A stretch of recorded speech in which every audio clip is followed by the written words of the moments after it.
तो किसी भाई साहब ने एक कमेंट में कहा कि कृष्णमूर्ति जी तो बोलते हैं कि ये साँस पे ध्यान लगाओ इत्यादि ये सब फालतू की चीज़ है। अ, ये ये नहीं है, मेडिटेशन नहीं है और हम बोल रहे हैं कि भई साँस से शुरू करो। ये विपस्सना मेडिटेशन के मैंने भी जितने वीडियोज़ बनाए, मेरे ख़्याल से 3 या 4 वीडियोज़ हैं मेरे चैनल पे जिसमें विपस्सना मेडिटेशन का अभ्यास कैसे करना है ये मैंने बताया है थोड़ा शॉर्टकट में। और एक बात ये भी कि विपस्सना मेडिटेशन पूरी दुनिया में बहुत तेज़ी से फैल रहा है। पिछले 20-30 सालों में केवल हमारे देश में 100 से ज़्यादा सेंटर हैं, 100 से ज़्यादा आश्रम समझ लीजिए, जहाँ 10 डे विपस्सना लगातार चलता है। 10 दिन का ध्यान शिविर, उसके बाद 1-2 दिन का ब्रेक, फिर अगला ध्यान शिविर लगभग लगातार। और वो अमेरिका में, यूरोप में, पूरी दुनिया में बहुत तेज़ी से फैल रहा है क्योंकि उसके रिज़ल्ट्स बहुत अच्छे हैं। लेकिन कृष्णमूर्ति जी ऐसा क्यों बोल रहे हैं? तो मेरा ये मानना है कि कुछ लोग अपने आप एनलाइटेंड हो गए। उन्होंने किसी विधि का उपयोग नहीं किया, उसमें कृष्णमूर्ति जी भी हैं। पहले कृष्णमूर्ति जी से बहुत प्रकार के ध्यान कराए गए। अ, आपको शायद पता हो उनकी जीवनी के बारे में कि एनी बेसेंट जी ने ये थियोसॉफ़िकल सोसाइटी शुरू की थी, जिसका उद्देश्य था उस अवतार को ढूँढना है, जिसको क्रिश्चियनिटी में सेकंड कमिंग कहते हैं कि जीसस क्राइस्ट के 2000 साल बाद वो अवतार पैदा होगा और दुनिया को नया रास्ता दिखाएगा। हिंदुइज़्म में बोलते हैं कल्कि अवतार, शायद बुद्धिज़्म में मैत्रेय ऐसा कुछ है, लगभग सभी धर्मों में ये जो टाइम है अभी हमारा जो टाइम है, इस समय के लिए ये एक प्रेडिक्शन है कि कोई अवतार पैदा होगा। तो एनी बेसेंट जी ने ये पिछली शताब्दी में ऐसे लोगों को कुछ ढूँढा, कोई साइकिक थे या कोई बहुत अ, दिव्य दृष्टि वाले लोग थे, जिनमें से एक लेड बीटर भी थे और इन्होंने ये ठान लिया कि उसको ढूँढना है, उस अवतार को, वो पैदा हो चुका होगा। और लेड बीटर ने कहते हैं जे कृष्णमूर्ति जी को चुना क्योंकि उनको ऑरा दिखता था। सिर के चारों तरफ प्रकाश दिखता था और प्रकाश के रंग से वो बता देते थे कौन कितना प्योर है।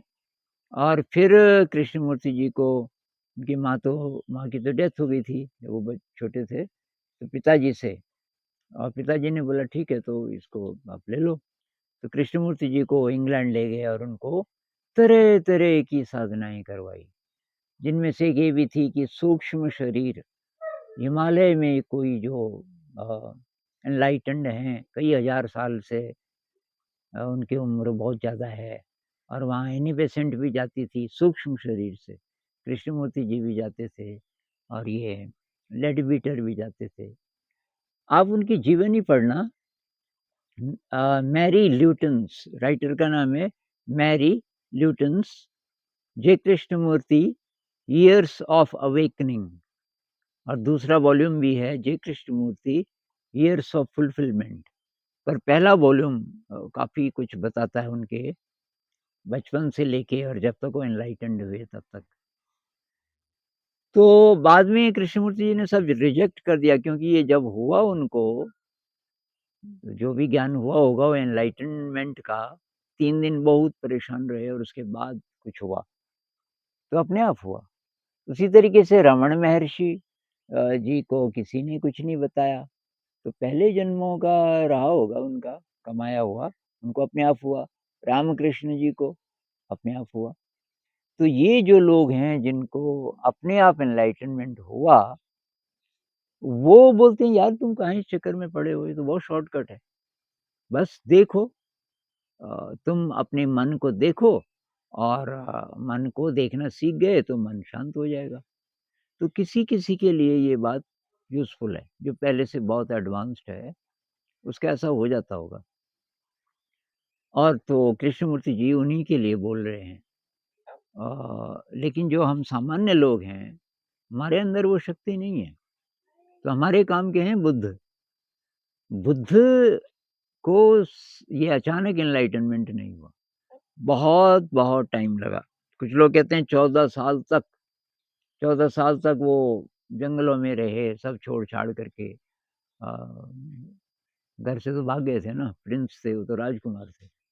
तो बहुत प्रकार की साधनाएँ की उन्होंने और अंत में एनलाइटेंड हुए, तो उन्होंने आम आदमी के लिए ये विधि निकाली कि यार जो सामान्य इंसान है और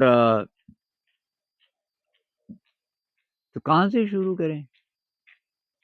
चलो अब सामान्य से भी जो ज़्यादा प्रॉब्लम वाले लोग हैं, जिनको मानसिक परेशानी है, आज के समय में ऐसे ये तो संख्या बढ़ती जा रही है। ये ओसीडी है, एंग्ज़ायटी है, डिप्रेशन है और भी मानसिक बीमारियाँ और भी बहुत प्रकार की हैं। अल्ज़ाइमर्स डिज़ीज़ है, डिमेंशिया है। तो अब इन लोगों के लिए भी मेडिटेशन यूज़फुल है, मेडिटेशन से ही ठीक हो सकते हैं ये अल्टीमेटली, दवाई से तो होता नहीं कुछ। तो कौन-सा मेडिटेशन? अब उनको हम बोलें भाई मन को देखो, उनका मन तो बहुत ज़्यादा चंचल, उनका क्या हमारा भी बहुत ज़्यादा चंचल। मन को देखो, विचार कहाँ रुकते हैं। उसके लिए बहुत एनर्जी चाहिए, है वो तरीका है, बुद्ध भी बोलते हैं, लेकिन बुद्ध बाद में बोलते हैं। बुद्ध का जो सतिपट्ठान सूत्र है, जिस पर आधारित ये विपश्यना है, तो वो कहते हैं साँस से शुरू करो। तो साँस से शुरू करो, साँस को महसूस करो, फिर बोलते हैं साँस के साथ अब शरीर को महसूस करो। फिर अगला चरण आता है, अब वो साँस भी नहीं बोलते क्योंकि अब साँस की भी ज़रूरत नहीं है। शरीर की संवेदना को महसूस करो, जिसको बोलते हैं वेदनानुपස්සना, शरीर की संवेदना। ये जो कर लेगा कोई साधक इतना, तब वो बोलते हैं चित्तानुपස්සना और धम्मानुपස්සना, इन दोनों को इकट्ठा करते हैं तो स्टेट ऑफ माइंड और action of the mind, mind में क्या चल रहा है।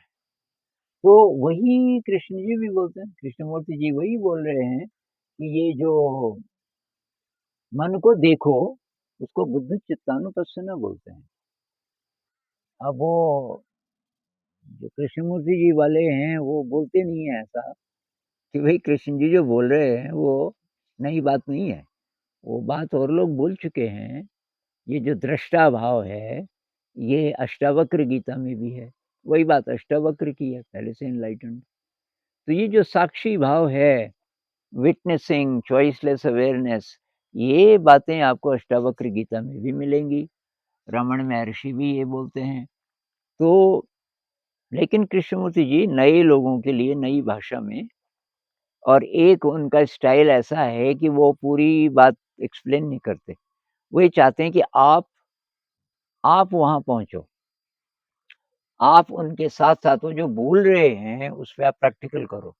अपने मन को साथ-साथ देखो, बातचीत जब वो करते थे किसी के साथ, तो पूरी बात नहीं बोलते थे। उन्हीं को पूछते थे कि sir what happens when you look at your thoughts then what happens. हाँ, कोई बोल दे कि थॉट्स वहीं रुक जाते हैं कि okay when thoughts stop then what happens, खुद नहीं बोलते। तो ये उनका टेक्नीक था कि बातचीत के दौरान ही सुनने वाला मेडिटेशन शुरू कर दे, क्योंकि उनका मानना था कि टाइम नहीं लगता ज़्यादा। वो बच्चों को भी बोलते थे, स्टूडेंट्स को बोलते थे कि sir it won't take many days, it won't take many weeks, आप शुरू कर दो, तो कुछ ही समय में आप समझ जाएँगे कि कैसे मन शांत होना शुरू होता है। तो भई मेरी सलाह ये है, अगर तो आप मन को देखो और आपके विचार शांत हो जाते हैं, विचार चुप हो जाते हैं बीच-बीच में, तो आपके लिए विधि सूटेबल है, तब तो बहुत शॉर्टकट है। लेकिन अगर ऐसा नहीं हो पाता, तो यार विपस्सना ट्राई करो आप, क्योंकि विपस्सना एकदम शुरू से आपको अंत तक ले जाएगा।